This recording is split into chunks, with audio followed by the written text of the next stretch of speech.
Hi friends, welcome to my YouTube channel Odisha అత్త తెలంగాణ కోడలు. ఈరోజైతే మా ఇంట్లో పాలకూర పప్పు చేస్తున్నాము. పాలకూరను శుభ్రంగా కడుక్కొని చిన్న చిన్న ముక్కలుగా కట్ చేసుకోవాలి. పప్పు కొద్దిగా వేసుకోవాలి. మీకు ఎక్కువ కావాలనుకుంటే ఎక్కువ కూడా వేసుకోవచ్చు. ఒక పావుగంట వరకు ఉడికించిన తర్వాత టమాటా ముక్కలను వేసుకోవాలి. వెంటనే టమాటాలను వేసుకోకూడదు. దీంట్లో వేయడానికి ఒక 4 పండు మిర్చి తీసుకొని ఇలా రోట్లో దంచుకోవాలి. ఒక 2 పెద్ద సైజు ఉల్లిపాయలను తీసుకొని ఇలా చిన్న ముక్కలుగా కట్ చేసుకోవాలి. ముందుగా ఒక కడాయి పెట్టుకొని కడాయి వేడైన తర్వాత కొద్దిగా ఆయిల్ వేసుకోవాలి. ఆయిల్ వేడైన తర్వాత 2-3 ఎండుమిర్చిని తీసుకొని ఇలా ముక్కలుగా కట్ చేసి వేసుకోవాలి.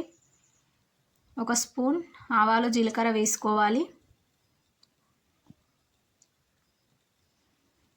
ఇవి వేగిన తర్వాత కొంచెం కరివేపాకు, వెల్లుల్లి 5-6 చిన్న చిన్న ముక్కలుగా కట్ చేసి వేసుకోవాలి.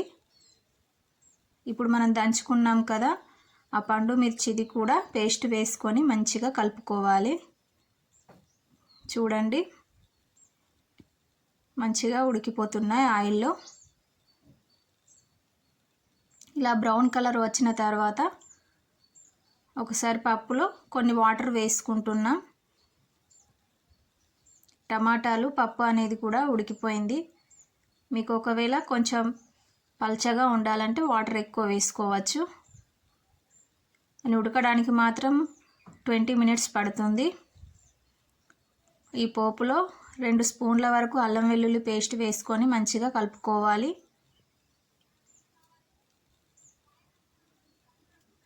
చూడండి, అన్నీ వేగిపోయాయి.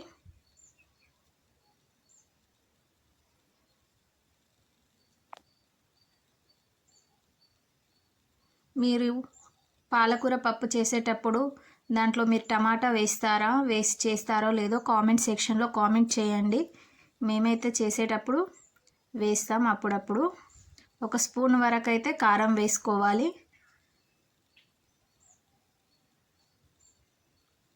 మంచిగా కలుపుకోవాలి.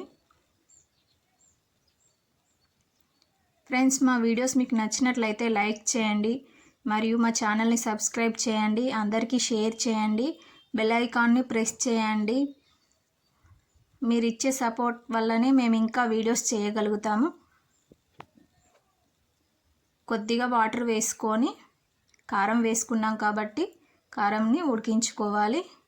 ఇది మొత్తం ఉడికిపోయిన తర్వాత మనం ఉడికించుకున్న పాలకూర పప్పులో వేసుకోవాలి పోపుని.